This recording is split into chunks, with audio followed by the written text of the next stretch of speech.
Welcome to the latest edition of the Out of the Mouth of Babes Bible series. As always, we are going to give you a lesson strictly and directly out of the Bible. Today, I believe, is October 17th, and it is the Sabbath day. For those who don't know me, my name is Brother Brandon. I will be conducting the lesson, and with me reading is my son, Brandon Jr. He will be doing the reading. And the title of today's lesson, which is on the board, the first lesson at least, is called Follow After Peace. Follow After Peace. And that is a direct quote from the Bible. Something that the Lord is constantly reminding us to do, no matter what the circumstances or no matter what the situation may be. He is requiring all his servants to behave in a peaceful manner with their neighbor. Like I said, no matter what the situation may be. Well, before we get into the lesson, I'm going to have my son read a psalm. It is going to be Psalms, the 53rd chapter. And when you get there, my son, go ahead. The fool has said in his heart, there is no God. Corrupt are they, and have done abominable iniquity. There is none that doeth good. God looked down from heaven upon the children of men, to see if there were any that did understand, that did see God. Every one of them is gone back. They are all together become filthy. There is none that doeth good. No, not one. Have the workers of iniquity no knowledge? Who eat up my people as they eat bread. They have not called upon God. There they were, they in great fear, where no fear was. For God hath scattered the bones of him that encampeth against thee. Thou hast put them to shame, because God hath despised them. Oh, that the salvation of Israel were come out of Zion. When God bringeth back the captivity of his people, Jacob shall rejoice, and Israel should be glad. All right, that is the Psalms reading for the day, and I hope the Lord have blessing to the reading of his word. In Jesus' name, always, amen. Well, like I said today is a lesson, like I said earlier, today's lesson is called, or titled, I should say, Follow After Peace. Follow After Peace. And like I was saying in the introduction, it is something that the Lord requires from each and every one of his servants, and that is to be peaceful. That is to make peace with one another, no matter what the situation or circumstance may even call for. The Lord tells us countless times in the Bible how to behave and how to look upon things and how to even think. So that's what we need to do. We need to take the Bible for what it says and try our best to do that. And being peaceful with one another is greatly going to determine the fact of whether or not we make it into the kingdom of God. Because we're going to read quite a few scriptures today. One we're not going to read is in Ephesians, the 4th chapter, I believe is verse 26. Well, Paul writes directly. He said, "Be angry and sin not, and let not the sun go down on your wrath." So what is he telling you right there? He's telling you that there's going to come circumstances, or there's going to be situations where people are going to upset you. People are going to offend you, as the Bible says. We're going to read a scripture today where Jesus says plainly, offenses will come. So knowing that. Like I've always said and I've always been told, you can't always control what other people do. The only thing you control is how you respond to the things other people do. And that's what we're being judged by, not by the offense someone may cause on us or whatever situation may come about where you may feel offended, I should say. We're not being judged on another person's actions. We're being judged on our own. So we have to always remember to do what the scriptures say, and that is follow after peace. And with that being said, we're going to start the lesson today in James, the 3rd chapter. James, the 3rd chapter. James 3, and we're going to read a few verses here, starting at verse 13. Let my reader get there. James, the 3rd chapter, and when you get there, start reading at verse 13. James 3 and verse 13. And like I said before, the title of today's lesson is Follow After Peace. When you get there, my son, go ahead. Who is a wise man, and endued with knowledge among you? Let him show out of a good conversation his works with meekness and wisdom. Okay, so what is James saying right here when he says, let him show out a good conversation? What he means by conversation, he's talking more or less your actions, the things that you do. He's not necessarily just talking about the things that you say, but he's talking also about the things that you do and the way you respond, and even in a lot of cases, the way that you think. That is your conversation. That is the conversation that's being held in heaven about you. And we know that the Lord is trying to reign, so we have to take all factors into consideration when we're considering the actions that we make and the thoughts that we make, and especially the things that we say. So that's what he's letting you know right now when he said, who is a wise man and endued with knowledge among you? Let him show out of a good conversation his works with meekness and wisdom. So we have to operate in the form of meekness always. The meek shall inherit the earth. And we have to use some form of wisdom when we decide which actions or which things to say. Keep going up. But if ye have bitter envying and strife in your hearts, glory not, and lie not against the truth. So what does he mean? Bitter envying and strife in your hearts, glory not, and lie not against the truth. He's telling you that if you are filled with these type of emotions, then you're not operating in the Spirit of God for the most part. That's plainly what it's saying. You are not operating in the Spirit of God if you are filled with envying and strife and all type of ill will toward your neighbor. The Bible says love worketh no ill toward his neighbor. So if you have any of that in your heart or your mind, I should say, then you're not operating in the Spirit of God, and you need to check that. And that's regardless of what the person has done.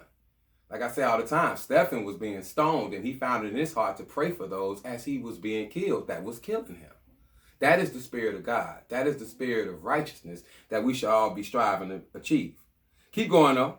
This wisdom descendeth not from above, but is earthly, sensual, devilish. That's what envying and strife comes from. That is a devilish wisdom. That is not a godly or heavenly wisdom. Keep going. For where envying and strife is, there is confusion in every evil work. Mm-hmm. But the wisdom that is from above is first pure, then peaceable, gentle and easy to be entreated, full of mercy and good fruits, without partiality and without hypocrisy. Okay, so he said, but the wisdom that is from above is first pure, then peaceable. See, that's how it starts. It's going to start as pure. It's going to start as if, you're going to give everybody a fair shot. You're going to give everybody an equal opportunity. That's pure. That's not you holding anybody, like you said, in partiality or what the Bible says, being in respect of persons, of things of that nature. It's going to be pure and it's going to be peaceable, because at the end of the day, we shouldn't want strife. We shouldn't want envying. We shouldn't want contention among ourselves, because only thing that's going to come from that is a devilish emotion, which God is warning us not to operate in. So he says at verse 17, read that again, I'm sorry.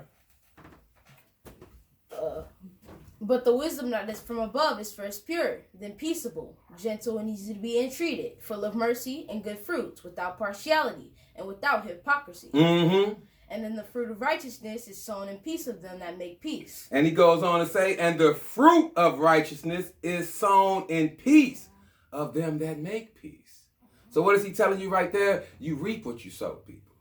So if you're trying to sow righteousness to yourself, then you're going to sow peace to others. What you put in the ground is what you're going to take out. That's what the Lord is always warning us about. And what he means put in the ground, he means what you put in the earth. And by earth, he means what you do, how you behave, how your conversation is upheld. So if you're trying to sow righteousness to yourself, then you're going to have to put in the ground righteousness. You're going to have to put in the earth righteousness. And the form of righteousness, like he said, is sown in peace of them that make peace. So you're not righteous if you're not able to get over and come to peace with your fellow neighbor. No matter what the offense may have been, or no matter what the cause may be, you're not operating in a righteous mindset if you cannot come to peace with your neighbor. And that's what the Bible is always telling us, because the Lord lets us know that we all are seeking mercy. We're all seeking mercy. We're all seeking forgiveness. So we have to be willing and ready to operate in that mindset toward one another.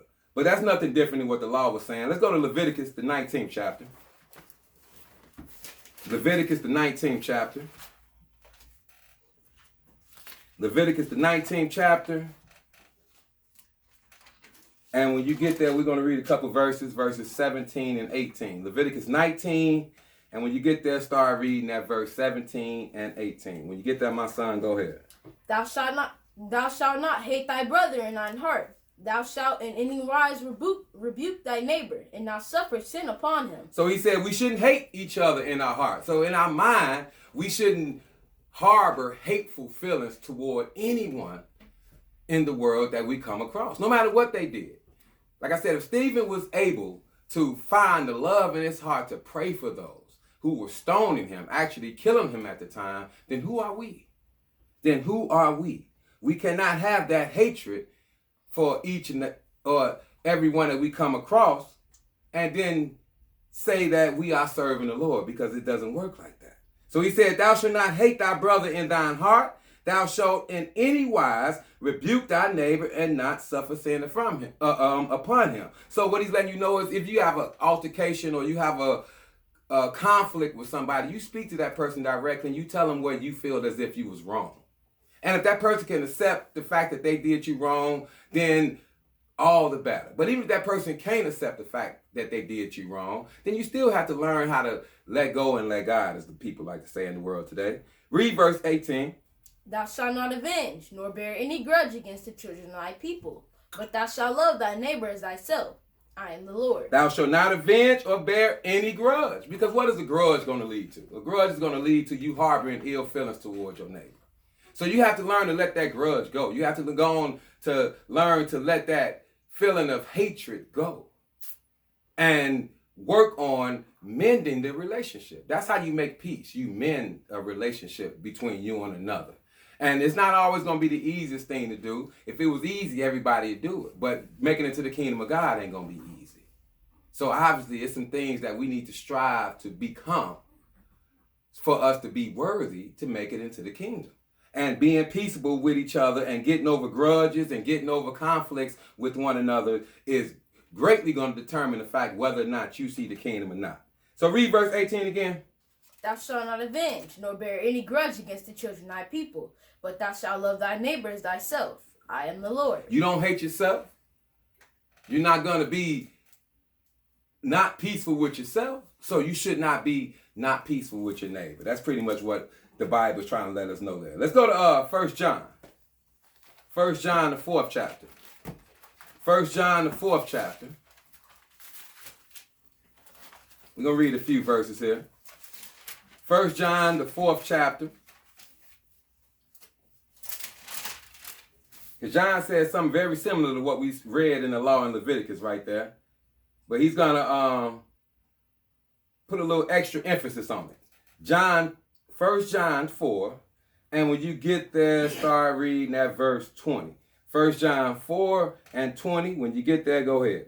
If a man say, I love God, and hateth his brother, he is a liar. Ain't that something? He said, if a man say, I love God, and hateth his brother, he is a liar. See, because you can't love God and hate your brother. You got to pay attention to the bar that God is setting for each and every one of us. And that bar is something we should be greatly striving to achieve, because anything less than the bar is unrighteousness. And nothing unrighteous is going to make it into the kingdom. So he's letting you know right here, if a man say, I love God and hateth his brother, he is a liar. Go ahead. For he that loveth not his brother, whom he hath seen, how can he love God, whom he hath not seen? That's common sense. How can you love God and you have never seen him, never interacted with him, never in any instance spoke to him face to face like you speak to your brother or like you speak to your sister every day? But and claim to love him, but then hate the one that he puts around you. That's not righteous. That's not the way we should go about it. Keep going. And this commandment have we from him, that he who loveth God loveth his brother also. There's no in between. You're either going to love your brother or hate your brother. But either way, the same love or hatred you put towards your brother, that's the same love or hatred you putting toward God. So you have to not confuse yourself in your mind or deceive yourself in your mind thinking that you can have hurtful or hateful feelings toward your neighbor and still think that you're living in righteousness. It doesn't work like that. God sets the bar for what righteous is, and all we can do is try to achieve it. And the bar is very plain right here. You cannot hate your brother and claim to love God. You are a liar, and the truth is not in you. And Don't take my word for it. This is what the Bible is saying. Let's go to 1 Thessalonians, the 4th chapter. 1 Thessalonians, the 4th chapter. And we read these scriptures about hate and ill will towards your neighbor, because if you harboring these feelings towards your neighbor, then it's going to be impossible for you to be peaceful with your neighbor. It's going to be impossible. Sin starts in the mind, so we must clean up this mind. We need to create the new heart in us that David tells us that we need. So if you're feeling as if you're being peaceful with your neighbor, but behind the shutters of your mind, you hate your neighbor, then you're operating in guile. And that is a form of unrighteousness as well. 1 Thessalonians 4, and when you get there, start reading at verse 7. 1 Thessalonians 4 and 7, when you get there, go ahead. For God hath not called us unto uncleanness, but unto holiness. He has called us unto holiness. He's not called us to come unto him as we are. He's calling us to correct ourselves and better ourselves to be more like him than we were the day before. So he said, for God hath not called us unto uncleanness, but unto holiness. Go ahead. He therefore that despiseth not man, but God, who hath also given unto us his Holy Spirit. Read that again, verse 8. He therefore that despiseth not man, but God. He therefore that despiseth not man, but God. That goes right in line with what we just read about claiming to love God, but hate your brother. He's making it plain. He therefore that despiseth who? Your neighbor, your brother, your sister, the people you come in contact with every day. So when you're doing that, you are not despising God. You are showing God how much you hate him. Just like the Bible lets us know, he who lends to the poor lends to God. How you treat your neighbor is going to greatly affect whether or not you make it into the kingdom. So we have to be mindful of how we treat one another. He therefore that despiseth not man, but God, who hath also given unto us his Holy Spirit. So he has given you the mind to love your neighbor the way you love yourself. He's given you the mind. Like I said in my lesson last week, God has made man upright, but we seek out inventions. We are the ones that harbor bad feelings toward one another. We the ones that plan attacks on one another. We are the ones doing that. God hasn't put that mind in us. That's the envy and the strife that we can't seem to let go in some cases, that has a tendency to make us do or say things that we know we ought not should. So that's what he's talking about right here. Keep going. What verse you at? Verse 9? Yeah. Or is that verse? Verse 9. Verse 9. Yeah, go ahead, read that. But as touching brotherly love, ye need not that I write unto you. For ye yourselves are taught of God to love one another. Ye yourselves are taught of God to love one another. It's all throughout the Bible. Love thy neighbor as thyself. Have no ill will toward thy neighbor. Don't hate thy brother in thy heart. All these things God is warning us not to get caught up or consumed with, because that's going to cause us to do things that we shouldn't do. Sin starts here. Sin starts in the mind. This is where it is conceived at. All your body does is act out what the mind has already conceived for you to do. So if you're not cleaning this up, then there's no way you're going to be able to clean up your hands and your feet, and especially your mouth. So we got to work on this mind and learn to love one another and follow after peace. Let's keep going. Let's go back to James, but this time we're going to go to James, the 2nd chapter. James, the 2nd chapter.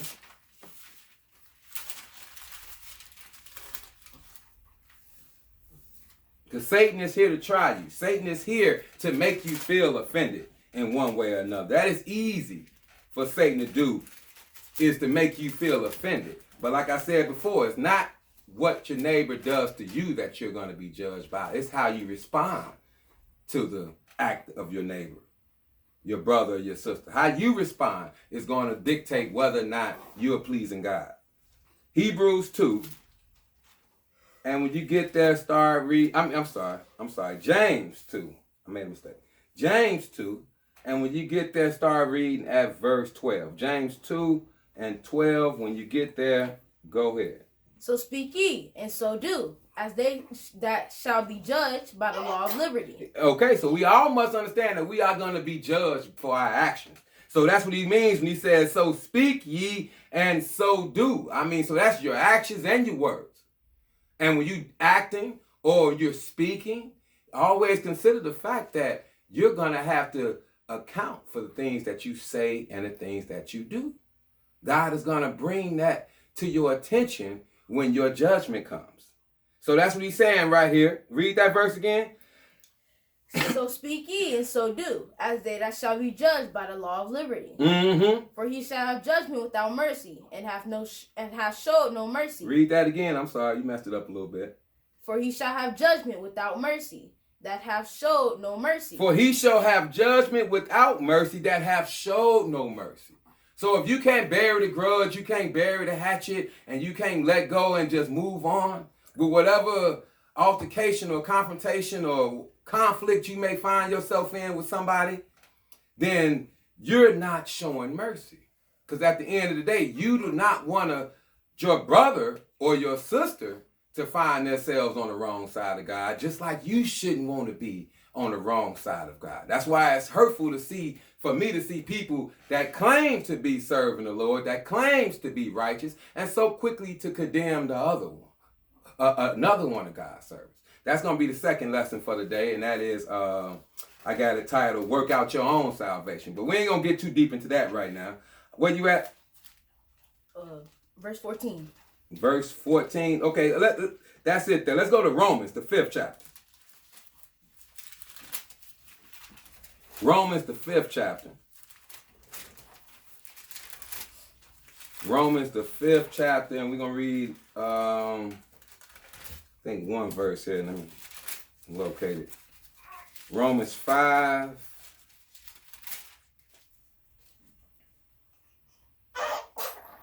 Oh yeah, Romans 5, and we're going to read verse 10. Romans 5, and we're going to read one verse here, verse 10. When you get there, go ahead. For if, when we were enemies, we were reconciled to God by the death of his Son, much more, being reconciled, we shall be saved by his life. Okay, now I threw this in it because we have to understand the predicament that we are in as individuals, ourselves.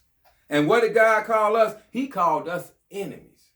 What does he mean by enemies? That means we are against him in the natural nature or the natural state of things. We have all sinned and come short of the glory of God. So therefore, we have become an enemy to God.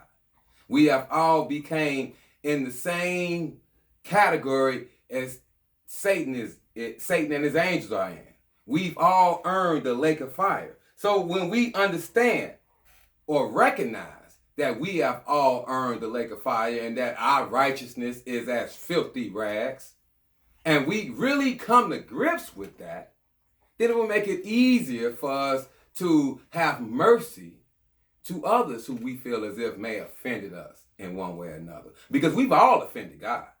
God makes it plain. Read that verse again, verse 10. For if, when we were enemies... When we were enemies. That's what we are to God naturally. That's the sinful nature of man, is an enemy to God. For if when we were enemies, we were reconciled to God by the death of his Son, much more being reconciled, we shall be saved by his life. So if we always remember that, then we would learn to be more merciful. We would train ourselves. We would train our minds to not be so angry all the time or not be so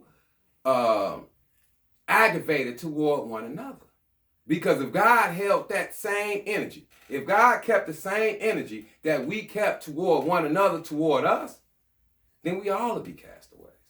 Each and every one of us would be a castaway because neither one of us has earned righteousness in the eyes of God.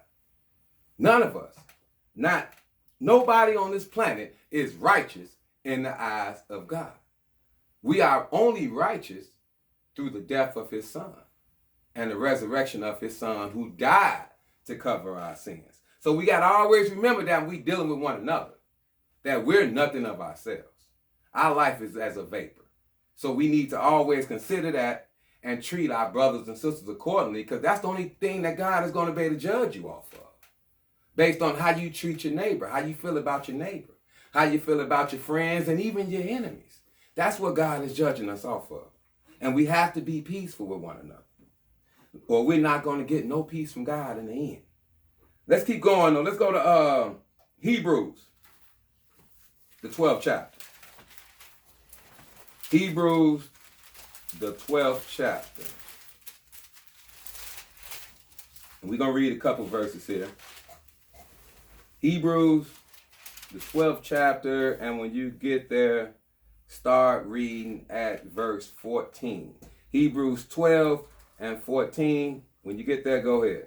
Follow peace with all men, and holiness, without which no man shall see the Lord. You see that? He said without which no man shall see the Lord. So if you're not following after peace with your neighbor, then you ain't got to worry about making it to the kingdom. It's simple as that. Because no man is absolute, right? Follow peace with all men and holiness, without which no man shall see the Lord. So if you're not about being peaceful and making peace with your neighbor, no matter what the conflict may be, then you ain't got to worry about doing nothing with God. Because if you despise your neighbor, you despise God. Because God, your neighbor was made in the image of God, just like you was. Your neighbor is imperfect, just like you're imperfect.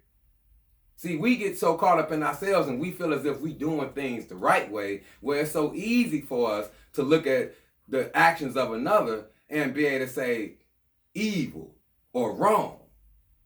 But that's not the mindset, because we've all have made the Lord feel that way. And if he's willing to bury the hatchet, then who are we? So he said, follow peace with all men and holiness, without which no man, and no is absolute, shall see the Lord. Go ahead, keep going. 15. Lest there be any fornicator or profane. That's not 15. Looking diligently, lest any man fail of the grace of God. Looking diligently, lest any man fail of the grace of God. Looking diligently for what? He's talking about us being peaceful with one another. We have to be peaceful with one another. We have to follow peacefulness and be holy with one another. And looking diligently, lest any man fail of the grace of God. Because this can make you fail. Not being peaceful, not being forgiving, not showing mercy is going to get you those same ideals, or not ideals, I should say, but that's going to get you the same reaction from God that you're giving out. So he said, looking diligently, lest any man fail of the grace of God. Go ahead. Lest any root of bitterness springing up trouble you, and thereby many be defiled. Goes on, lest any root of bitterness. What are he talking about, bitterness? He's talking about the feelings you have, that envy, that wrath you may have toward one another. But he said that will trouble you. If you allow that to spring up into a well inside your mind, then that's going to ultimately trouble you, and you're going to find yourself defiled thereby. And defiled thereby is letting you know that you're not going to make, no defiled thing is going to see God. None. Anything defiled is not worthy of the kingdom of heaven. So we have to always remember that. We have to pay attention to the standard that the Lord is setting for each and every one of us to abide by. And do that. Regardless of how it may make us feel personally, or how, wrong we may feel somebody has done us, we still have to find a way to live peacefully with all men. We're going to keep going. Now, let's go to Proverbs, the 24th chapter, and then we're going to read a couple Proverbs. Then we're going to get a good example. Proverbs, the 24th chapter. Proverbs, the 24th chapter.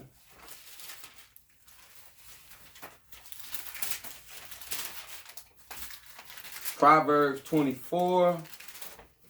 And we're going to read one verse here, which is verse 29. Proverbs 24 and verse 29. Go ahead. Say not, I will do so to him as he have done to me. I will render to the man according to his word. So this is a saying you should not say. That's what he means when he says, say not, I will do so to him as he has done to me. That's a wicked mindset. That's a wicked thought within your mind, trying to entreat evil with evil.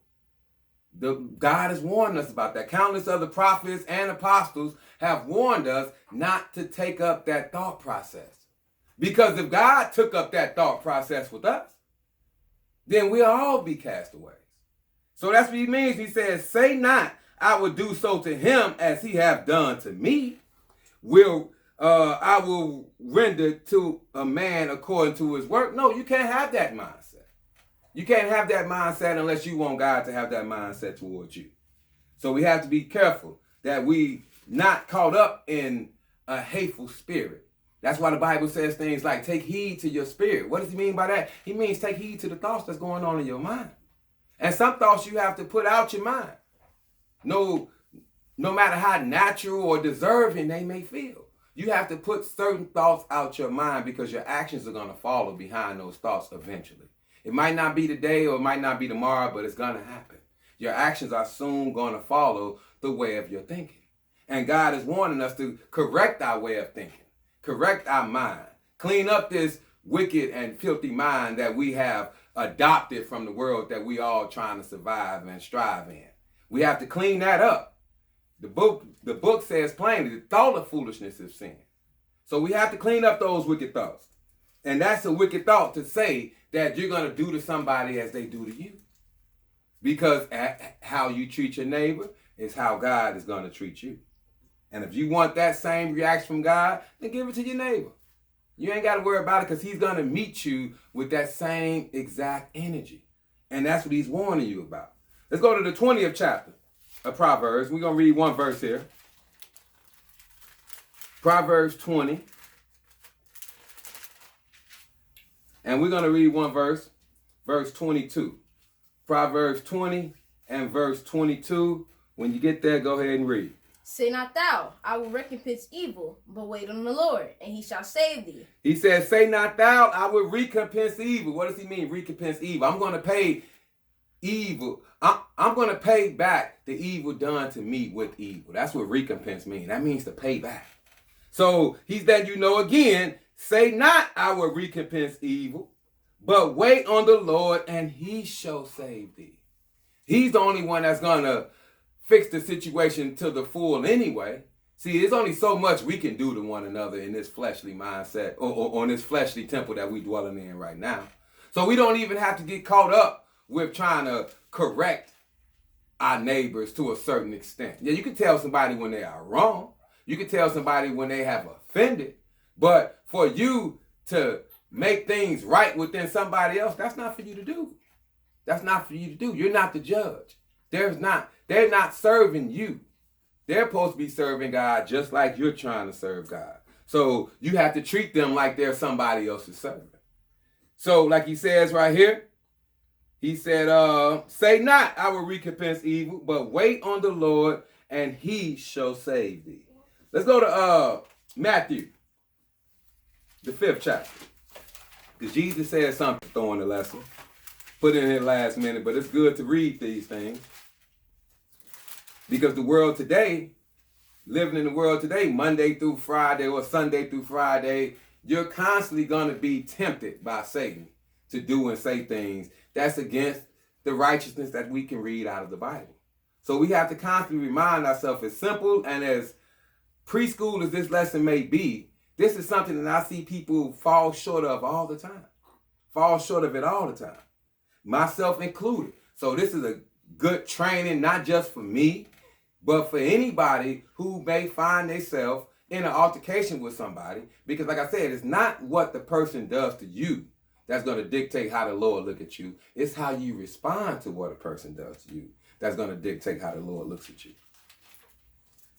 And that's plain to see from the scriptures that we read today. Matthew, the 5th chapter. Matthew 5. And let's pay attention to what Jesus had to say here. We're going to skip down to verse 38 to get right to the point. Matthew 5 and verse 38. When you get there, go ahead.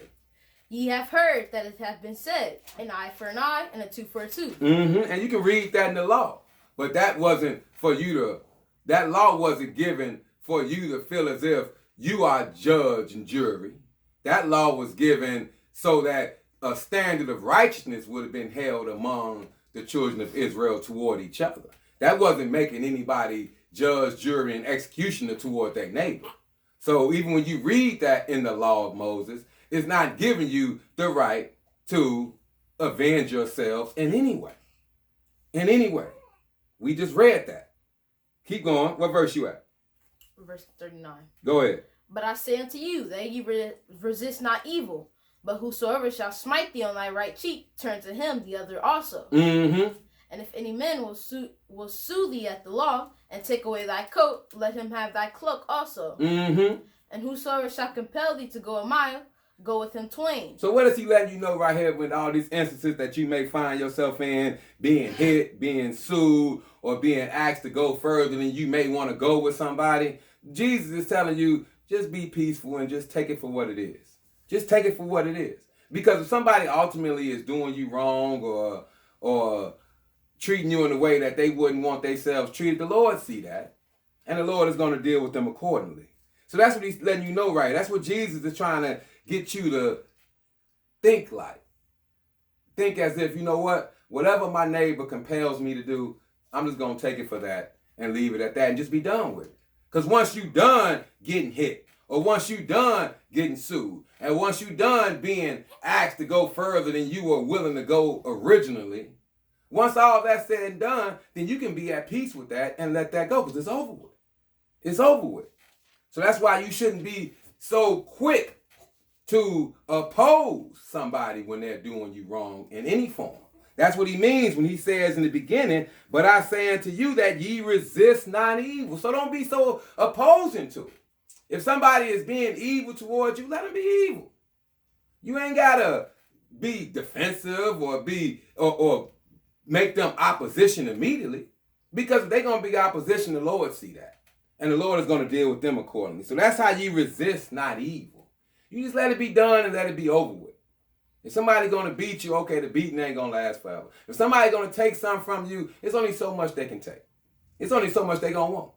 If somebody's going to take advantage of you, that's what he means when he says, whosoever shall compel thee to go a mile, go with them twain. He's talking about somebody that's actually taking advantage of you.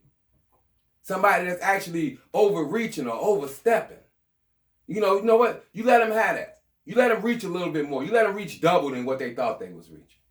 Because at the end of the day, that's all going to come to an end. This life is going to come to an end. And you're not going to have to deal with that persecution or that person or that conflict. No matter what it is, it's only going to last so long. Nothing is forever. Only thing that's forever is the lake of fire and the kingdom of heaven. So he says at verse 41, and whosoever shall compel thee to go a mile, go with him twain. Keep going, verse 42.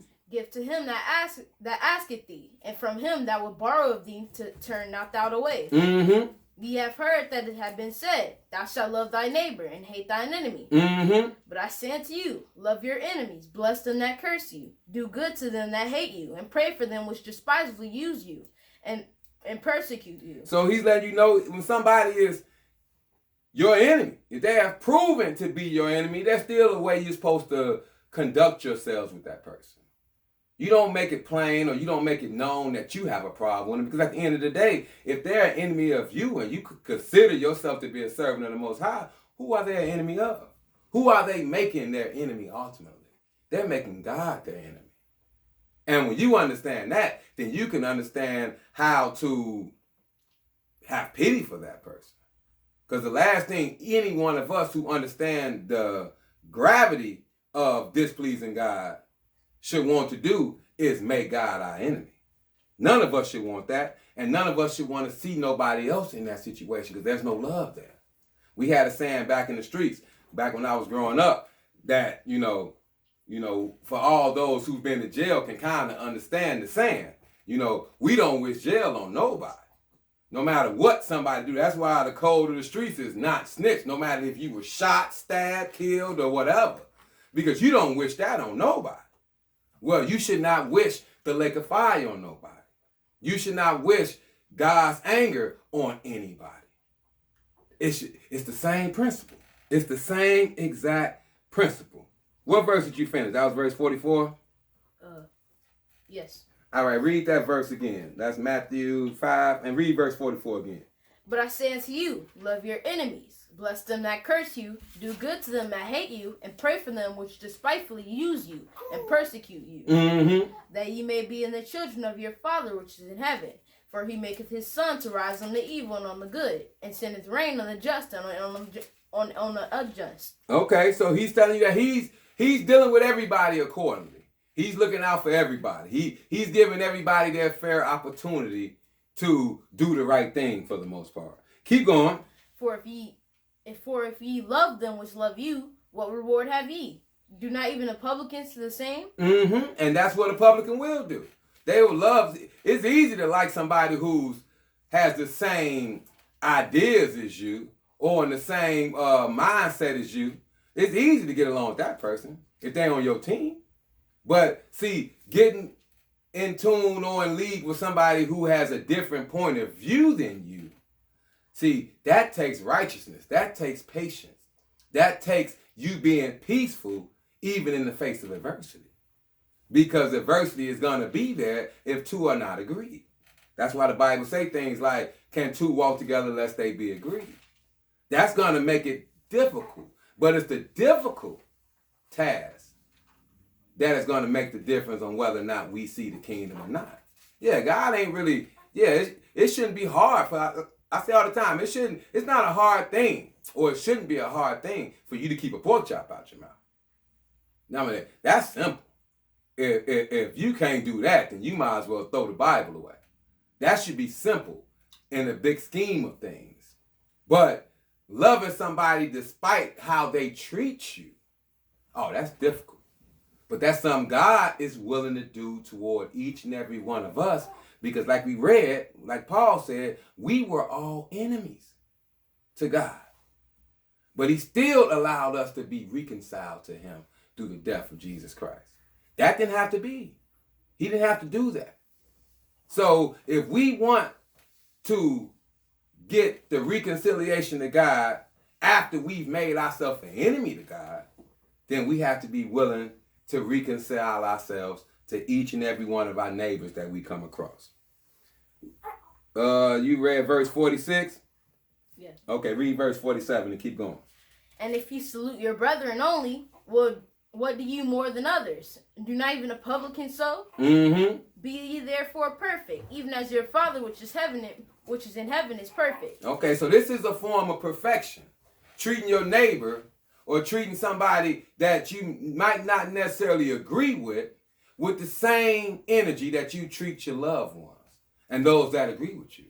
You can't be partial.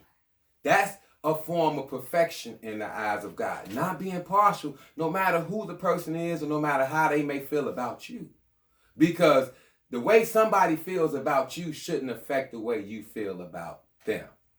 Obviously, they had great hatred for Stephen when they stoned him, but he didn't let that change his heart to have hatred toward them. Just like when Jesus was being hung on the cross, he prayed for all those that was around mocking him while he was dying. Because for his love, he said they hated him. But you still got to show that love. You still got to be willing to love regardless of what's being given to you. But we're going to get a good example of that. We're going to go to 1 Samuel, the 26th chapter. And we're going to read about some instances that David had to deal with coming up.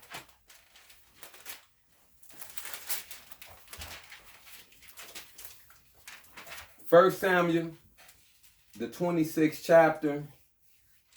And when you get there, we're going to start reading at verse 1. And this is about David and the altercations and the conflicts he was dealing with. Now, David had a heart like God. He was said to have a mind and a heart similar to God's. So let's see how he responded to altercations or to hatred that was being posed toward him. 1 Samuel 26, and when you get there, start reading at verse 1. 1 Samuel 26 and verse 1. When you get there, go ahead. And the Ziphites came unto Saul to Gibeah, saying, Doth not David hide himself in the hill of Hachilah, which is before Jessamon? Okay, so the Ziphites, these were a nation of people. And they came unto Saul because at this time Saul had already been chasing David around, trying to kill him. Literally trying to kill him. He wasn't trying to arrest him or hold him accountable for the things that he done. No, he was just trying to kill him for no apparent reason other than envy and strife. So he said, and the Ziphites came unto Saul to Gibeah, saying, doth not David hide himself in the hill of Hachilah, which is before Jeshimon? So in other words, they snitching.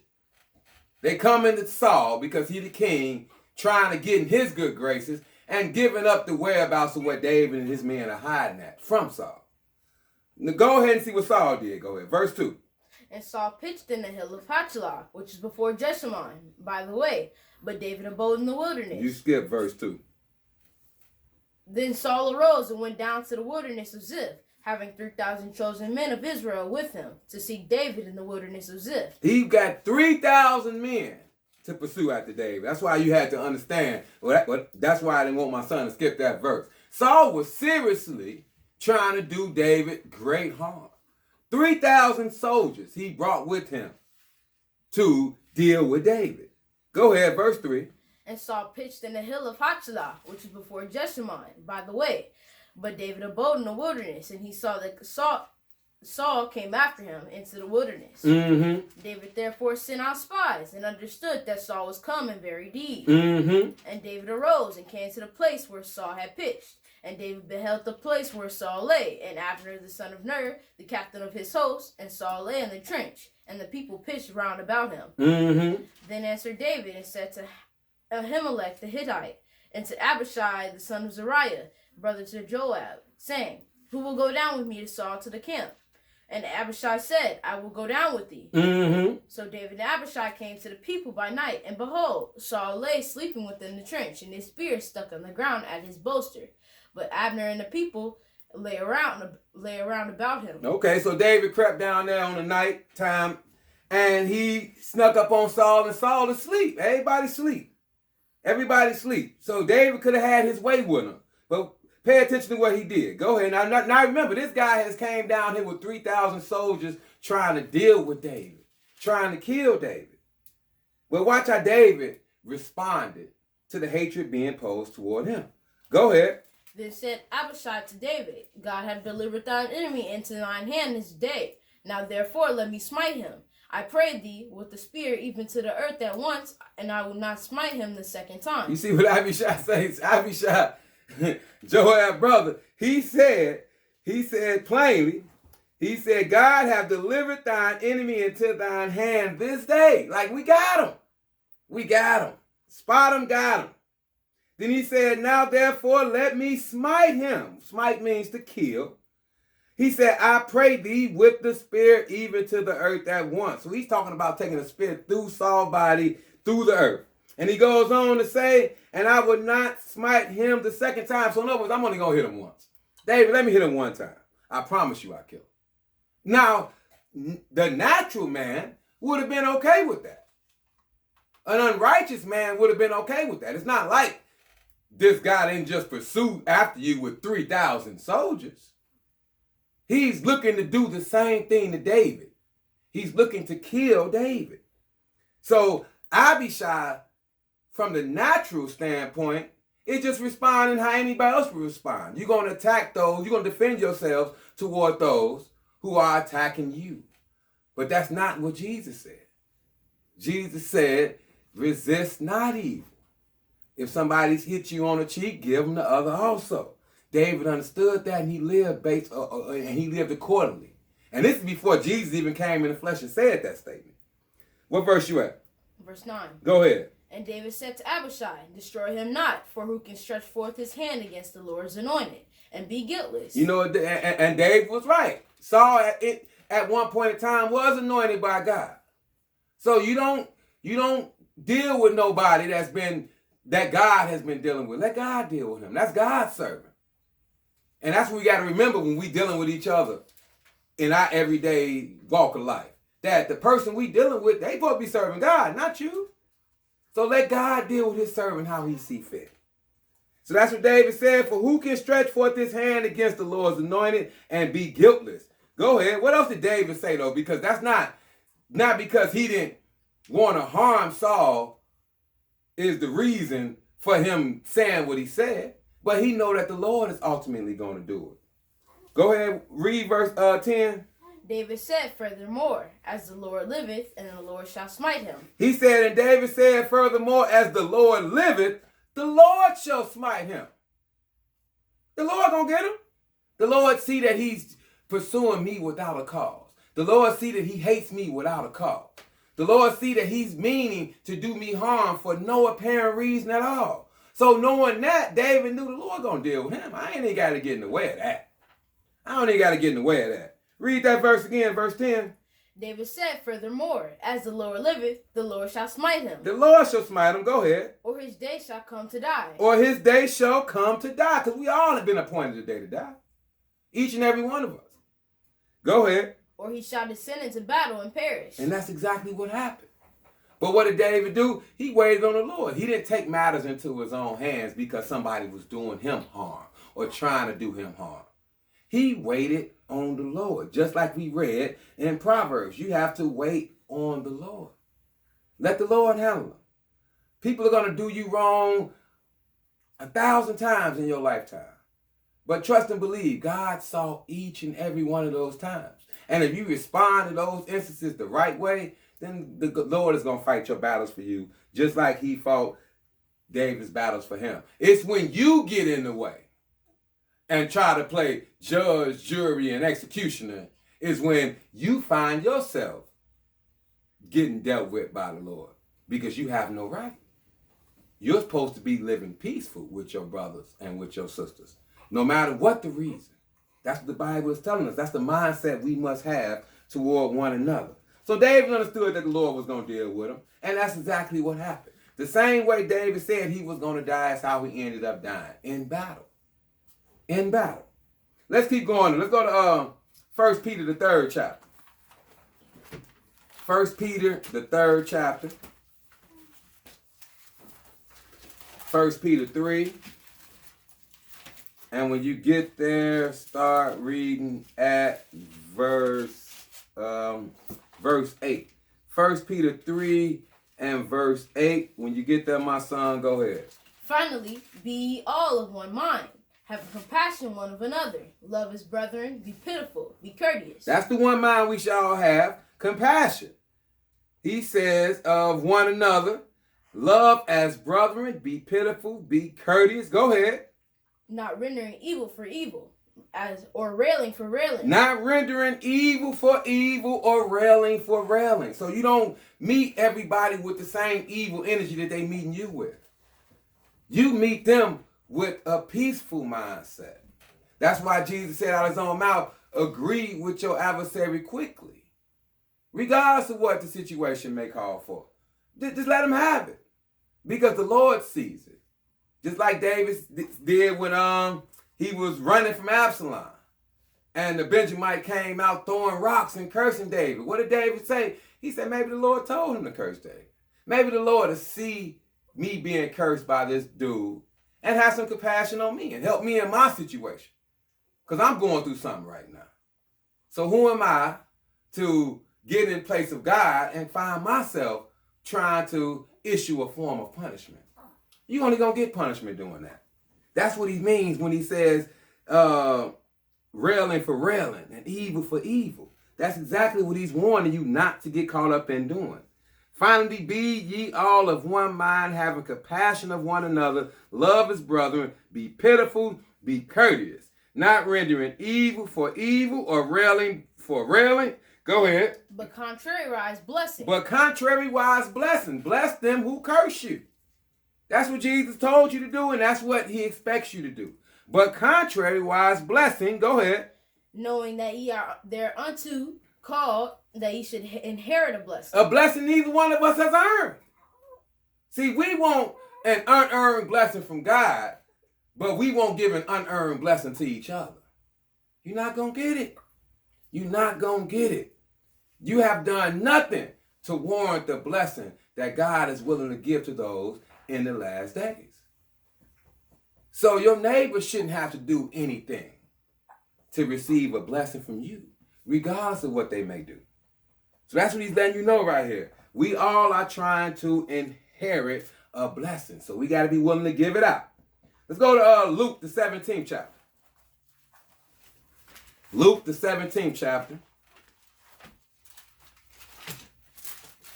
Luke 17.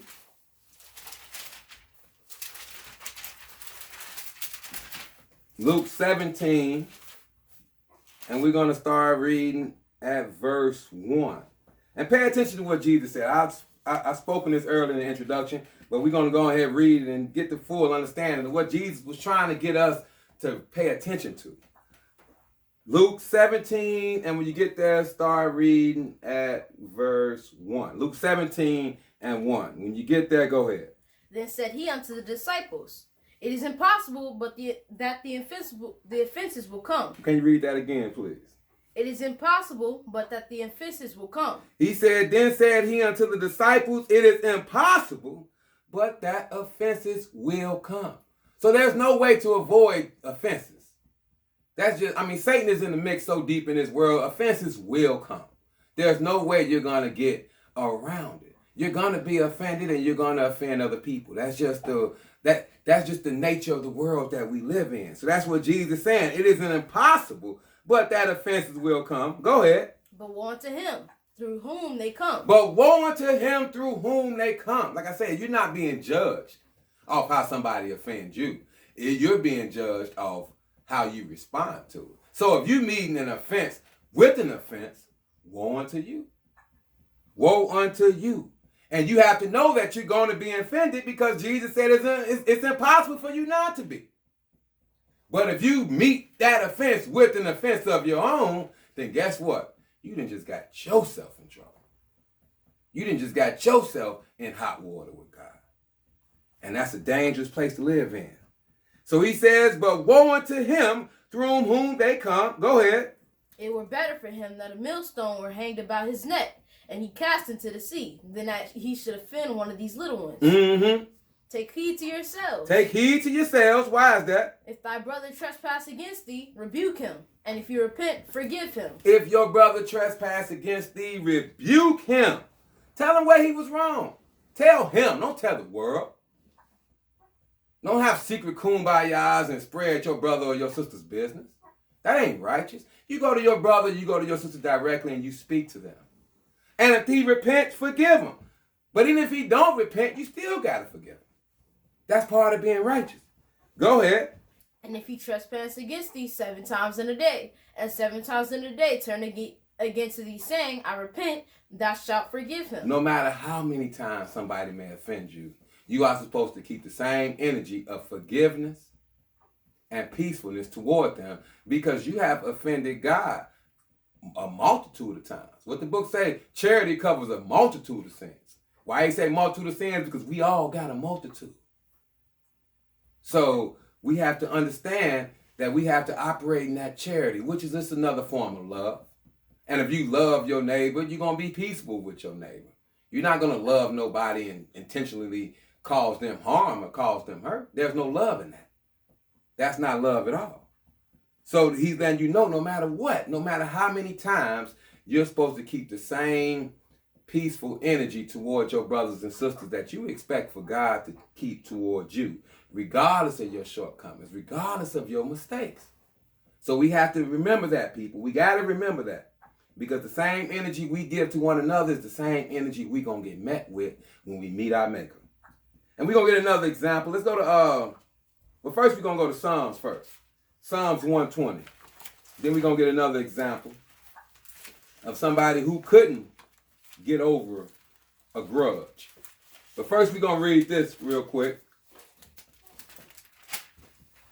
Psalms 120. Because this is what David had to deal with in his life repeatedly. Repeatedly. That's why it's not shocking that he would write a psalm such as this one. Psalms 120, and when you get there, start reading at verse 1. Psalms 120 and verse 1. When you get there, go ahead. In my distress I cried unto the Lord, and he heard me. Deliver my soul, O Lord, from lying lips and from a deceitful tongue. Mm-hmm. And what shall be given unto thee? Or what shall be done unto thee, thou false tongue? Sharp arrows of the mighty, with coals of juniper. Woe is me that I sojourn in Mesech, that I dwell in the tents of Kedar. Mm-hmm. My soul hath long dwelt with him that hateth peace. Hear what he said? He said, my soul have long dwelt with him that hated peace. So David is telling you point blank that he's had to deal with people for a long period of time that wasn't trying to be peaceful. We had one example of Saul, and we're going to get examples of his own nephews that he had to deal with and contend with at times. Even Abishai, wanting to take matters into his own hands and stab Saul with his own spear. You know, that's one of his nephews as well. He had to contend with them because they wasn't seeking peace. But David knew that it was for him to seek peace even in the face of adversity. That's what he's saying right here. My soul have long dwelt with him that hated peace. Go ahead. I am for peace, but when I speak, they are for war. I am for peace, but when I speak, they are for war. So if that was happening to David, then obviously we should know that we are no different. So even when we're trying to be peaceful, people aren't going to allow you to be peaceful. But that doesn't change what you should be striving to be, regardless. You should still be trying to operate in the form of charity, in the form of love, and in the form of togetherness with your neighbor, regardless. But it's going to be times when you speak peace that people are going to speak war. But that don't mean you get on war with them. You let them war against you all on their own, because they ultimately warring with God. What we read earlier, he who despises not man, but God. So let them have that. Let them have it. Let's go to 1 Samuel, the 5th chapter. 1 Samuel, the 5th chapter. 1 Samuel 5. And when you get there, I think we're going to read one verse here. Let me see where I'm at. 1 Samuel 5, and I believe we're just going to read verse 4. Just get a little, we're going to get a little insight or a little background information on what was going on around this time.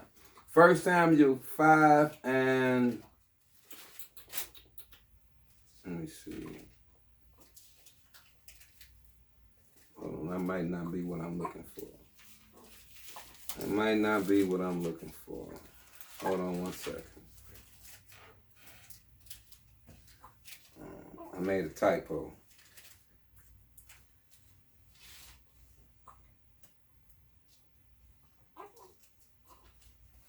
Let me check my notes real quick.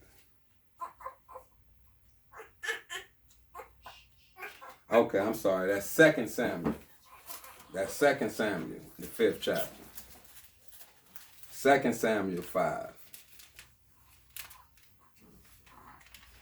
2 Samuel, the 5th chapter, and we're going to read one verse here. We're gonna read one verse here, verse 4. 2 Samuel 5 and verse 4. When you get there, my brother, you can go ahead and read. David was 30 years old when he began to reign, and he reigned 40 years. Okay, so just pay attention to this. David was 30 years old when he began to reign, and he reigned 40 years. So that means David died approximately at about age 70. Now, just pay attention to the things David had to deal with. David was a youth when he killed Goliath. So what is a youth in the eyes of God? Anybody under 20. You know, it's commonly taught that he probably was within the age of 14, 15 years old. Because if he was 20 or better, he probably would have been part of the army, like his brothers was part of the army. But remember, he was one of the younger ones. Well, he was the youngest one. So he was a youth then.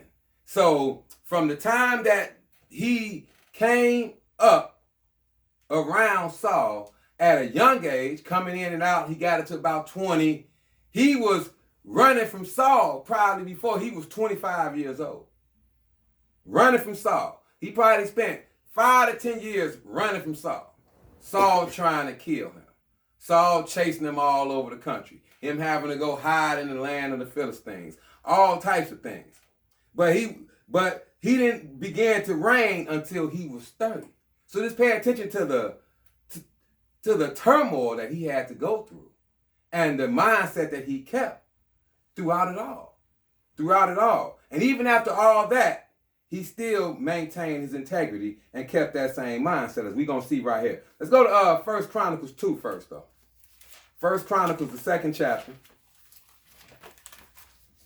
Because I said before, you know, David had particular people around him. Lots of being, a few of which were relatives of his. And when you understand how they was relatives of his, you can understand how he had patience with the young brothers. 1 Chronicles 2 and verse 13. 1 Chronicles 2 and verse 13. When you get there, go ahead. And Jesse begat his firstborn Eliab, and Abinadab the second, and Shema the third. Okay, now this is Jesse, the father of David. So we'll just give you the rundown of his lineage and the sons and daughters he had. Go ahead. Nethaniel the fourth, Radai the fifth, Ozem the sixth, David the seventh. So David was the 7th boy born. But who else came also as well? It might not have been in this order directly, but they was part of the family. Go ahead. Whose sisters were Zariah and Abigail, and the sons of Zariah and Abishai and Joab. Read that again, verse 16. And the sons whose sisters were Zariah and Abigail. So Zariah and Abigail were their sisters. So Jesse had, according to this, 7 boys and 2 daughters. And one of them name was Zariah. Go ahead. And the sons of Zariah, Abishai and Joab, and Asahel, the 3. Okay, so Zariah had 3 sons, Abishai, Joab, and throughout David running from Saul, and Abishai was with him, that's ultimately his nephew. That's his family. So, but even dealing with his family, he realized that, you know, they had the tendency not to be merciful. They had the tendency not to be merciful. Abishai definitely wasn't trying to be merciful towards Saul. So you can understand why David said what he said in that Psalms we just read. But let's pick up what we want to pick up, and let's go to 2 Samuel. I just want to give a little background information on the situation at hand. And now we're going to read the situation that we're going to pay attention to. 2 Samuel, the 2nd chapter.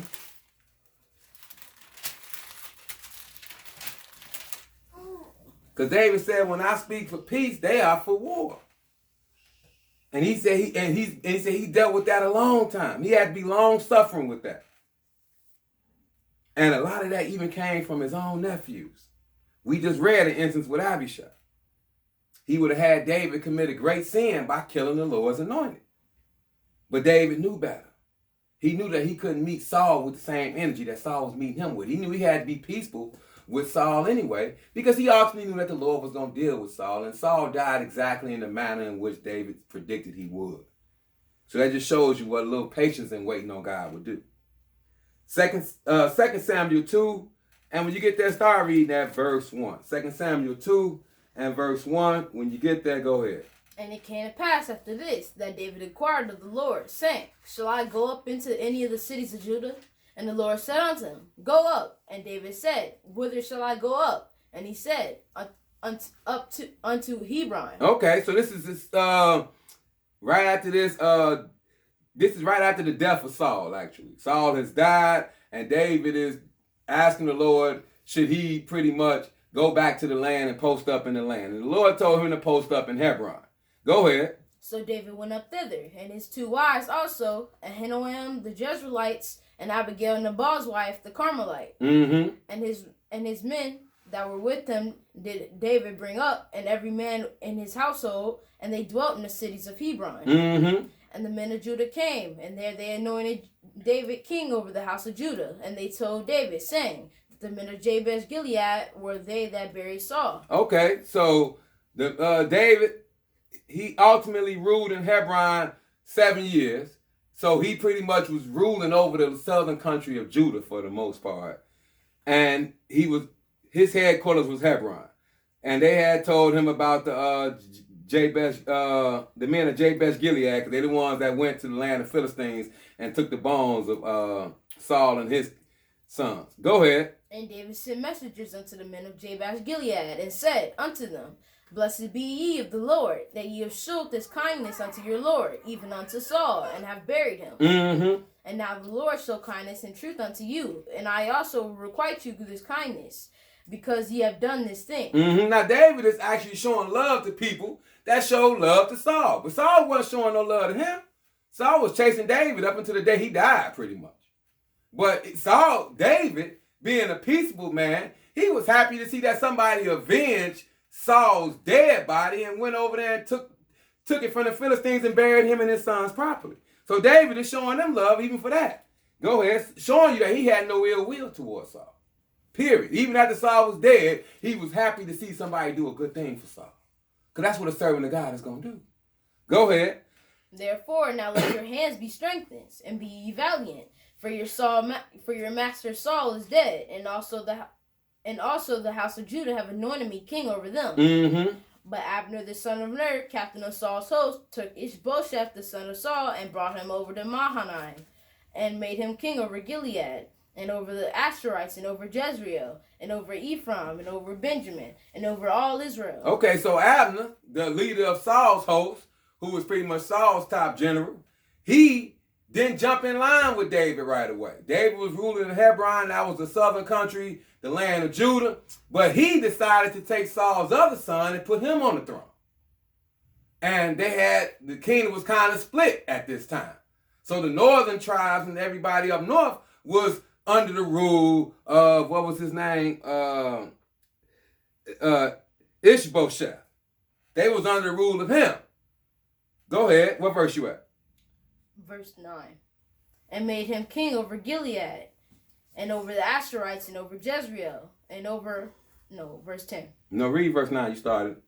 And made him king over Gilead, and over the Asherites, and over Jezreel, and over Ephraim, and over Benjamin, and over all Israel. Mm-hmm. Ishbosheth's son, Saul's son, was 40 years old when he began to reign over Israel. And he reigned 2 years, but the house of Judah followed David. Mm-hmm. And the time that David was king in Hebron over the house of Judah was 7 years and 6 months. Okay, like I said, David was ruling out of Judah for 7 years and 6 months. Go ahead.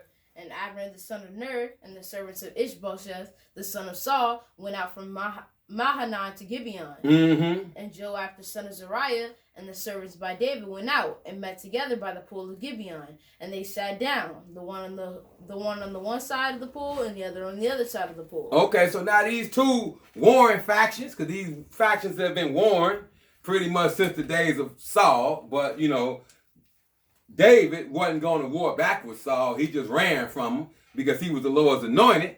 See, now Abner then sat here and put this boy, or not this boy, he actually was older than David. He was 40 years old. But he put Ishbosheth on the throne. And David understood he wasn't anointed by God. That was just something that Abner was doing. So they won. David ain't shying away from this fight. So his guys, Joab, his nephews and them, they meeting up. Like, okay, we got a problem. We're going to deal with it. Go ahead. Where you at? Verse 14. Go ahead. And Abner said to Joab, let the young men now arise and play before us. And Joab said, let them arise. Mm-hmm. Then they arose and went over by number 12 of Benjamin, which pertained to Ishbosheth the son of Saul, and 12 of the servants of David. Okay. And they caught every one his fellow by the head, and thrust his sword in his fellow's side. So they fell down together. Wherefore that place was called Helkath Hazarim, which is in Gibeon. Okay, so they sent the young men to fight, and it seemed like they all just pretty much killed each other. Go ahead. And there was a very sore battle that day, and Abner was beaten, and the men of Israel before the servants of David. Okay, so it was a war, and the servants of David, Joab and his nephews, Joab being the leader over David's host, they won. They whooped on Ishbosheth's servants, Abner and them. Go ahead. And there were 3 sons of Zeruiah there. Joab and Abishai and Asahel. And Asahel was as light of foot as a wild roe. Okay, so he said, and Zeruiah, all her sons was there. We just read, these are David's nephews.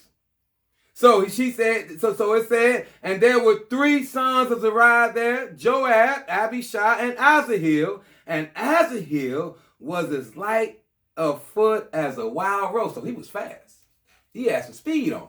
He would chase you down, in other words. Go ahead. And Asahel pursued after Abner, and then going he turned not to the right nor hand to the right hand nor to the left from following Abner. So now he decides that he gonna take out the boss. He gonna kill Abner. Now the Bible just told you that Joab and them, they beat him up. So obviously Abner and them is retreating. So Asahel takes it upon himself. I'm gonna kill him. I'm gonna kill their boss. So he chasing him. And I'm sure if Abner could have got away from him, he could have. But the Bible lets you know he was fast. So all Abner can do is talk to him. And watch what Abner say to him. Go ahead. Then Abner looked behind him and said, Art thou Asahel? And he answered, I am. And Abner said to him, Turn thee aside to the right hand or to thy left, and lay thee hold on one of the young men and take thee his armor. But Asahel would not turn away from following of him. Okay, so Abner turned. So Abner see he being chased. He obviously see he ain't gonna get away from this young boy. And he say, man, you go find you one of them young boys to kill. Stop chasing me. Why you chasing me? Go find you one of them young boys about your age and kill on them. Take their armor. Go ahead. And Abner said again to Asahel, Turn thee aside from following me. Wherefore should I smite thee to the ground? How then should I hold up my face to Joab thy brother? Howbeit he refused to turn aside. Wherefore Abner with the hinder end of his spear smote him under the fifth rib, that the spear came out behind him, and he fell down there, and then died in the same place. And it came to pass that when he came to the place where Asahel fell down and died, stood still. Okay, so now David has just lost a nephew. Now Abner trying to warn the young boy, like, man, go find you. You ain't ready for this fight. Okay, y'all whooped us. We retreating. We running. But he lets him know. He said, how am I going to... In other words, Abner understood that the things was turning the way the Lord said it was going to be. And that David was going to end up ruling the whole kingdom anyway. Abner understood that. He was just kicking against it at the time. But he understood. That's why he brought up Joab's name. He was like, man, I ain't never... If you make me kill you, young boy, me and your brother ain't never going to be cool. We ain't never going to be cool. And that's what he meant when he said, how then shall I hold my face toward Joab thy brother? Like, Joab ain't never going to get over this. Because Joab wasn't the one to live peacefully with all men. Joab was going to bear a grudge. And Abner knew him enough to know, like, this is not going to end well. This is not going to end. Go on, young boy. Go kill you. Go find you somebody your age. I'm too experienced for you. But Asahel chose not to. And him being so fast, he obviously caught up with Abner. But this is what David was dealing with. These type of nephews, these type of soldiers. These was his main soldiers. Go ahead. Joab also and Abishai pursued after Abner. And the sun went down when they were come to the hill of Ammah, that lieth before Giah by the way of the wilderness of Gibeon. Mm-hmm. And the children of Benjamin gathered themselves together after Abner, and became one troop, and stood on the top of an hill. Mm-hmm. Then Abner called to Joab, and said, Shall a sword devour forever? Knowest thou not that it will be bitterness in the latter end? How long shall it be then that thou bid the people return from following their brethren? Okay, so in other words, Abner saying, man, pretty much, he telling Joab, like, man, y'all won, man. How long y'all gonna keep trying to kill us? At the end of the day, we all supposed to be brothers. In other words, Abner is pretty much bowing down. Go ahead. So Joab said, As God liveth, unless thou hast spoken, surely then in the morning the people had gone up, everyone from following his brother. Mm-hmm. So Joab blew a trumpet, and all the people stood still, and pursued after Israel no more. Neither fought they any more. Mm-hmm. And Abner and his men walked off that night through the plain, and passed over Jordan, and went through all Bithron, and they came to Mahanaim. And Joab returned from following Abner, and when he had gathered all the people together, there lacked of David's servants 19 men, and Asahel. Okay, so after all the fight was done, David, out of his soldiers, he lost 19 dudes and his nephew Asahel. What did Abner and them lose? Go ahead. But the servants of David had smitten of Benjamin and of Abner's men, so that 360 men died. So they killed 360. Go ahead. And they took up Asahel and buried him in the sepulchre of his father, which was in Bethlehem. And Joab and his men went all night, and they came to Hebron at break of day. Okay, so they went back home, back to where David was at. Go on to chapter 3 and keep going. Now there was a long war between the house of Saul and the house of David, but David waxed stronger and stronger, and when the house of Saul waxed weaker and weaker. So there was a long war. So this went on for a while. This just wasn't one battle. They was constantly at odds. They was constantly at war. This is something David had to deal with. Keep going. And unto David were sons born in Hebron, and his firstborn was Amnon, and of Ahinoam, and the Jezreelites. Okay, skip down to verse 6 to save time and keep going. And it came to pass, while there was war between the house of Saul and the house of David, that Abner made himself strong for this house of Saul. Mm-hmm. And Saul had a concubine, which name was Rizpah, the daughter of Aiah. And Ishbosheth said to Abner, Wherefore hast thou gone unto my father's concubine? Okay, so time went by, war went on. Abner realized that he was the one. He the one that put the boy on, not the boy, but the man on the throne anyway. He had no power to put himself on the throne. So Abner pretty much propped him up there because he was the one really calling the shots. And in calling the shots, he decided to do something that wasn't necessarily the norm, and that was to take one of Saul's concubines. Now, if you understood how the laws and how our people lived during those times, all that pertained to your father went to the son. So Abner shouldn't have been dealing with her because now she became the property of Ishabeth. Just like Solomon said about Abishag after David died.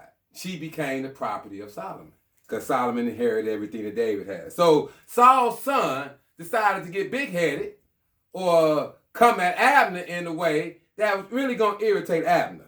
Go ahead. Then was Abner very wroth for the words of Ishbosheth, and said, Am I a dog's head which against Judah do shew kindness this day unto the house of Saul thy father, to his brethren, to his friends, and have not delivered thee into the hand of David, that thou chargest me today with the fault concerning this woman? Yeah, you see what Abner said? Abner said, man, only thing keeping you from David taking your head is me. I'm the only thing keeping you from losing everything that you claim to have. Because Abner was the one that made himself strong. He was the one that was actually defending the northern kingdom of Israel against David. Even though he was losing, he understood the way the battle was going. He was like, only thing stopping you from certain death is me. And now you're going to trip on me about this woman?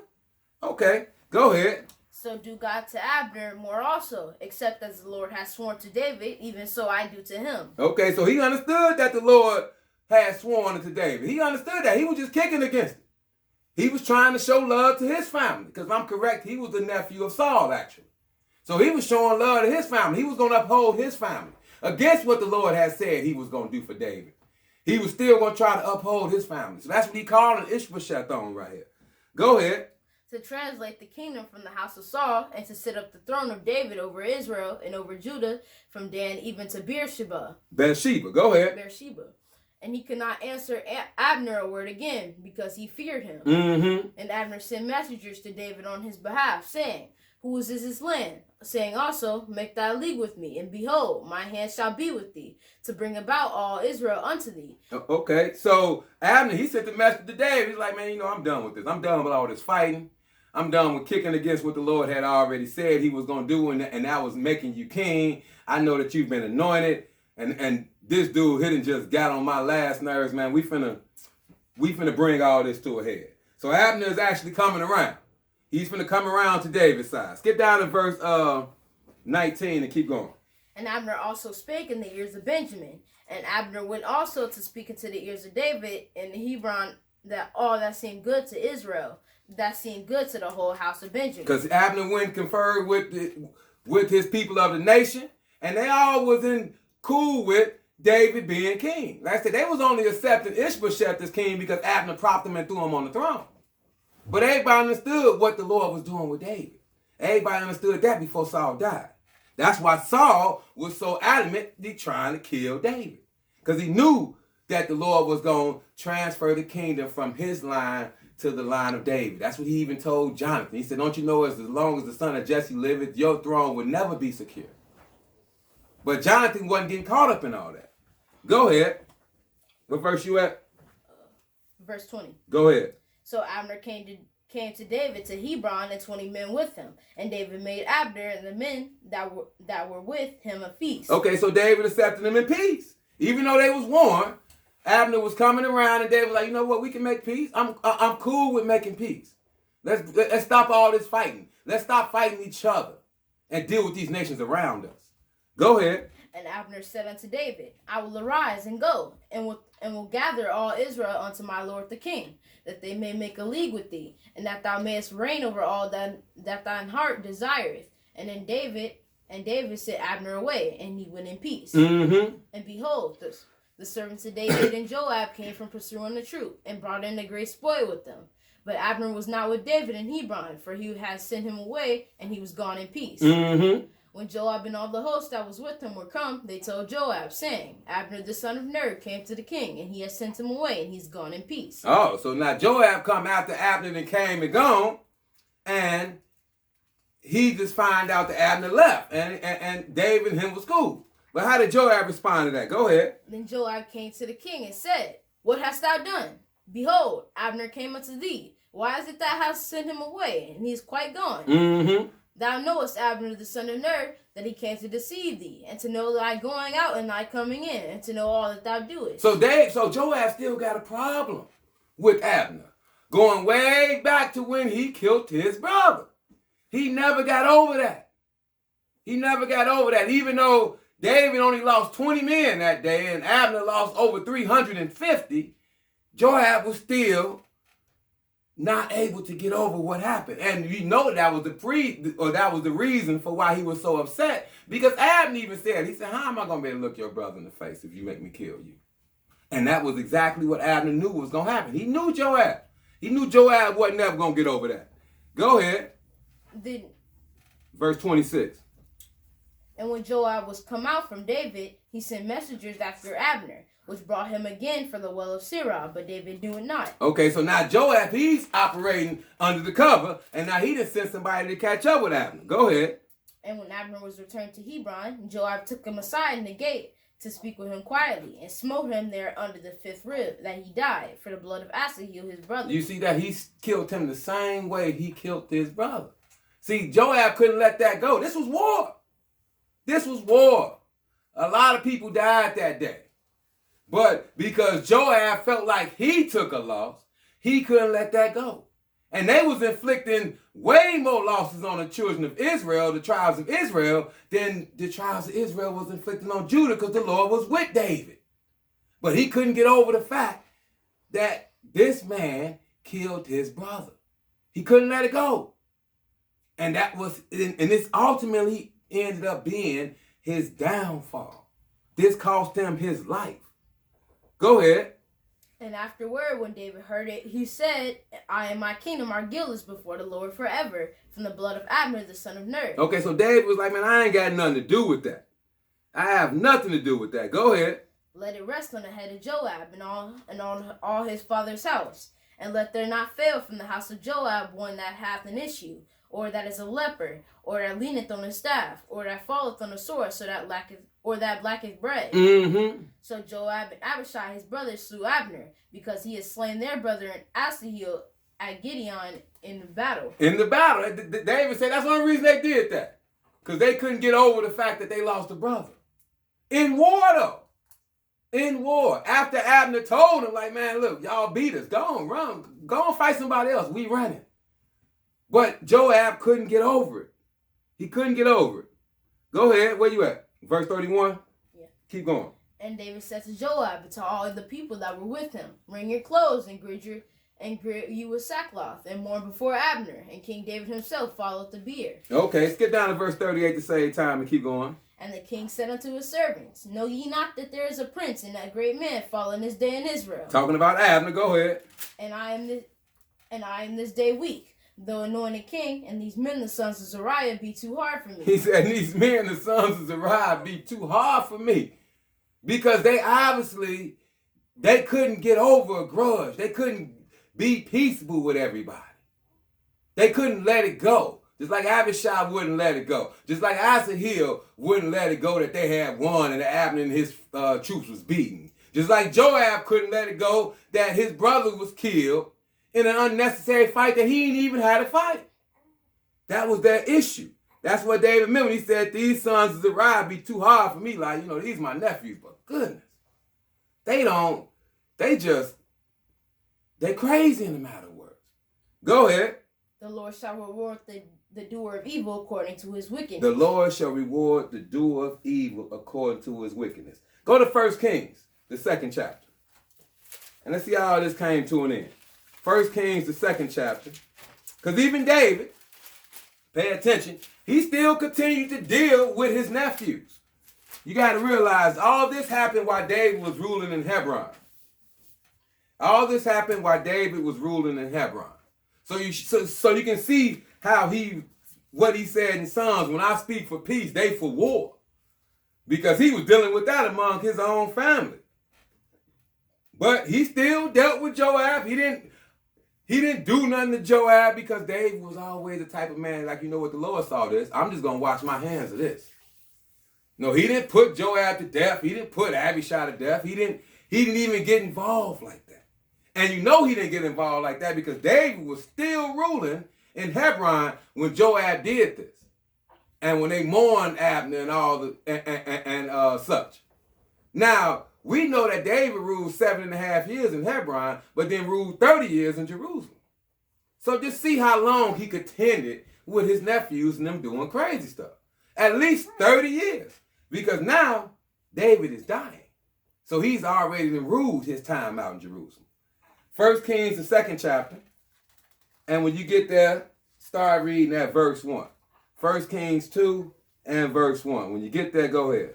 Now the days of David drew nigh that he should die, and he charged Solomon his son, saying, I go the way of all the earth. Be thou strong, therefore, and show thyself a man. And keep the charge of the Lord thy God, to walk in his ways, to keep his statutes and his commandments, and his judgments and his testimonies, as it is written in the law of Moses, that thou mayest prosper in all that thou doest. So you had to. So David understood that he had to operate in the way the law told him to operate, and that was to love thy neighbor as thyself, and be compassionate to one another, and be merciful to one another. So that's what he did, even in the face of adversity. Even when it was his own men that was acting crazy, he still showed mercy. Go ahead. And whithersoever thou turnest thyself, that the Lord may continue his word which he spake concerning me, saying, If thy children take heed to their way, to walk before me in truth with all their heart and with all their soul, there shall not fail thee, said he, a man on the throne of Israel. There, moreover, thou knowest also what Joab the son of Zariah did to me, and what he did to the captains of the sons of the host of Israel, and unto Abner the son of Ner, and unto Amasa the son of Jether, whom he slew, and shed the blood of war in peace, and put the blood of war upon his girdle that was about his loins, and in his shoes that were on his feet. You see that? So now David is on his deathbed, and even though he's dealt with this 30 plus years, what Joab was doing, because we didn't read that, but David was trying to replace Joab, because Joab was the way he was, and he was going to replace him with a brother named Amasa. And Joab killed them too. We couldn't read all that. But I'm just showing you what David was dealing with, even from among his own nephews, his own family. So that's what he's talking about right here. He said, Moreover, thou knowest also what Joab the son of Zariah did to me, and what he did to the 2 captains of the host of Israel, unto Abner the son of Ner, and unto Amasa the son of Jether, whom he slew, and shed the blood of war in peace, and put the blood of war upon his loins, or upon his girdle that was about his loins, and in his shoes that were on his feet. So even in times of peace, when I was trying to be peaceful and try to bring the people together, Joab was still for war. Just like David wrote in Psalms, I'm speaking peace and these people for war. That's what Joab was on. So he's telling Solomon about this on his deathbed. Read verse 6. Do therefore according to thy wisdom, and let not his hoar head go down to the grave in peace. You see what David said? David said, I wasn't going to touch him. But you use your mind. You use the mind that I know the Lord gave you, and you deal with him. Because I wasn't going to do it. See, David wasn't finna get all into that. He was going to let you do your thing, and because he knew the Lord was going to deal with you anyway. And he wasn't going to put his hands, obviously, to his sister's sons unless they really forced his hand. You know, and Joab did some good things. I'm not saying Joab was bad through the entire time. He just had some issues where he just couldn't let go. He couldn't let go. He couldn't be peaceful when it was time for peace. Now, Joab did some good things because during this time of the 30 years, he was the one that told David he was tripping when he tried to number Israel and wouldn't even count everybody. So that goes to show you Joab just wasn't the worst person on the planet. He just couldn't be peaceful. He couldn't let things go. He couldn't let the grudges go. He couldn't see nobody exalted above him. And that was a problem. So that's why David said, don't let his whore head go down to the grave in peace. Because by this time, Joab is probably quite old as well. So he's like, nah, don't let him. He wasn't being peaceful throughout his life. So don't let him die in peace, Solomon. Because he was against peace the entire time. He was against peace the entire time when I was trying to make peace. So don't let him go down in the grave in peace. To save time to get right to it, skip down to verse 28 and let's see what happened. Then tidings came to Joab, for Joab returned from after Adonijah, though he turned not after Absalom. Okay, so this is another thing to show you that Joab couldn't let things go. Because what it say right here, then tidings came to Joab, for Joab turned after Adonijah, though he turned not after Absalom. So what happened was, before Solomon was anointed king, Adonijah tried to take the kingdom. For some reason, Joab was in league with Adonijah and was helping him. So from that point on, Solomon had tied his life to Adonijah. Like when I kill my brother, I'm killing you. That's pretty much the mindset Solomon was in. So he gave his brother a chance, and he told Joab to go on about his way. But from that day on, Joab's life was tied to Adonijah. Now the problem with they saying right here is he didn't turn after Absalom. What they talking about that? When David told Joab, don't kill Absalom, he did it anyway. See, that shows you. See, that was Joab's problem. David gave him direct orders. When they was fighting Absalom and his guys, he said, don't touch the boy. I deal with him for the most part. Don't nobody kill the boy. What Joab do when he had Absalom in a compromised situation? He killed him. He killed him. So you can see how he couldn't be peaceful. He couldn't let grudges go. If you did him some harm, he was going to get you. If something that was going to happen to you was going to cause him some hurt, he was going to get you. He was going to deal with you. This is what David had to deal with throughout his life. So, like I said, Solomon pretty much had tied Joab's life to Adonijah. And by this time, Adonijah had asked for Abishag, and he had just put Adonijah to death. So Joab, knowing that once Adonijah go, he was going to go, he's going to try to, he's going to run. Read verse 28 again, I'm sorry. Then tidings came to Joab, for Joab had turned after Adonijah, though he turned not after Absalom. And Joab fled unto the tabernacle of the Lord, and caught hold on the horns of the altar. Mm-hmm. And it was told King Solomon that Joab was fled unto the tabernacle of the Lord, and behold, he is by the altar. Then Solomon sent Benaiah the son of Jehoiada, saying, go fall upon him. Go kill him. Go kill him. David told him not to let his whore head go down in peace. Solomon gave him a fair shot. They missed the shot. Solomon said, go kill him. Go ahead. And Benaiah came to the tabernacle of the Lord, and said unto him, thus saith the king, come forth. And he said, nay, but I will die here. And Benaiah brought the king word again, saying, thus said Joab. And thus he answered. Okay, so Joab wouldn't come out the tabernacle. They didn't want to kill nobody in there on the altar. So he came back and told Solomon. What did Solomon say? And the king said unto him, do as he has said, and fall upon him and bury him, that thou mayest take away the innocent blood which Joab shed from me and from the house of my father. Mm-hmm. And the Lord shall return his blood upon his head, who fell upon 2 men more righteous and better than he, and slew them with the sword. My father David not knowing thereof, to wit, Abner the son of Ner, captain of the host of Israel, and Amasa the son of Jether, captain of the host of Judah. Mm-hmm. Their blood shall therefore return upon the head of Joab, and upon the head of his seed forever. But upon David, and upon his seed, and upon his house, and upon his throne, shall there be peace forever from the Lord. Because that's what David was ultimately doing. He was showing peace. He was trying to be peaceful. Even though he was caught up in so many wars, whenever it was an opportunity for peace, David tried to be peaceful. Even when everybody around him was about war. All his top soldiers was about war.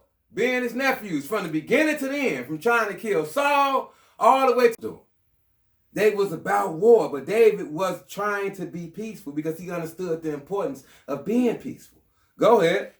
And so Benaniah, the son of Jehoiada, went up and fell upon him and slew him, and he was buried in his own house in the wilderness. And he was buried, and so that ultimately ended up being the downfall of Joab because he chose and refused to let grudges go, to be peaceable. And the Lord dealt with him accordingly. He had a long run. But ultimately, he got what he had coming in the end. And that's what we got to understand. When people are living in that mindset or operating that mindset, they going to get what they got coming in the end. You ain't got to be the one to jump out there and expose your hand or expose your thought process and do something that you know you shouldn't be doing. Just like David knew that it wasn't on him to try to pay back the things that Joab did because he knew the Lord was going to do it. Just like he knew he didn't have to try to pay back the things that Saul was going to do. Because he knew ultimately the Lord was going to handle it and it was going to work out the way he intended it to work out. So David followed after peace because that was his nature. Because that's the nature of God. And he had a heart like God. Let's go to Romans the 13th chapter and we just about done. Romans the 13th chapter.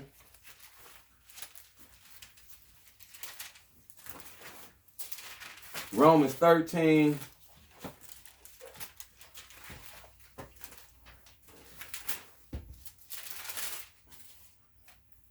But that's what David meant. When I speak peace, they are for war.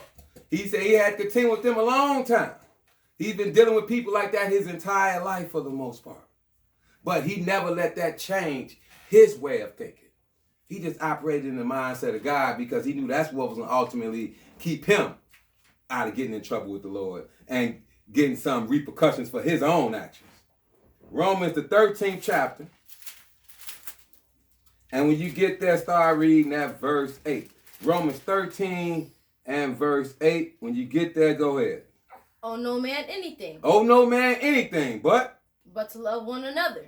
For he that loved another hath fulfilled the law. But to love one another. That's the only thing you need to owe a man.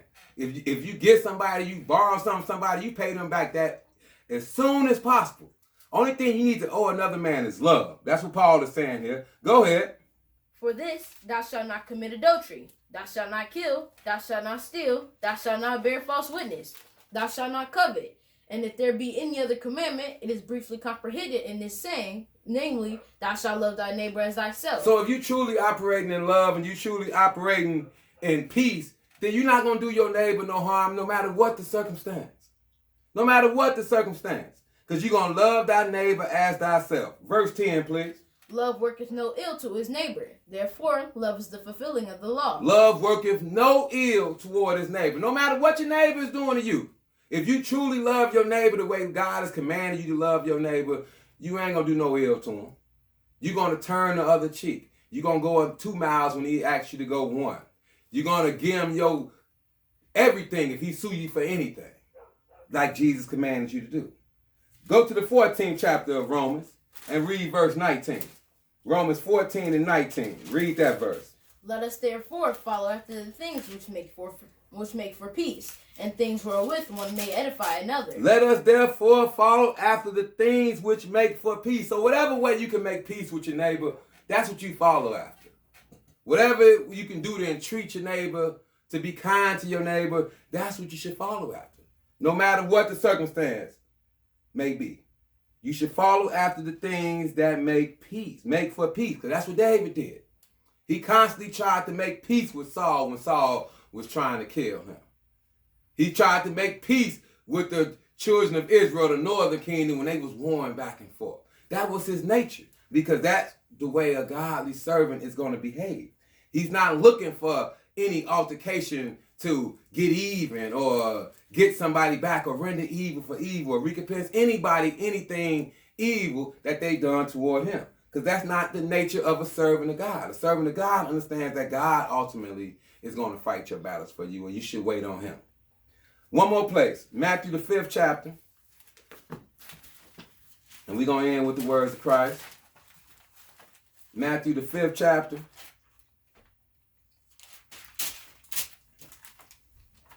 Matthew the 5th chapter.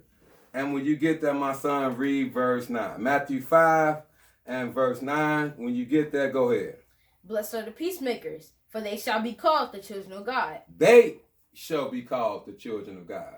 So if you're not about making peace or being a peacemaker or getting over grudges or burying the hatchet, then you're not going to be called a child of God in no way, form, or faction. So that is the lesson. Follow after peace. And I hope you guys got some understanding in the name of Jesus. Until next time, peace.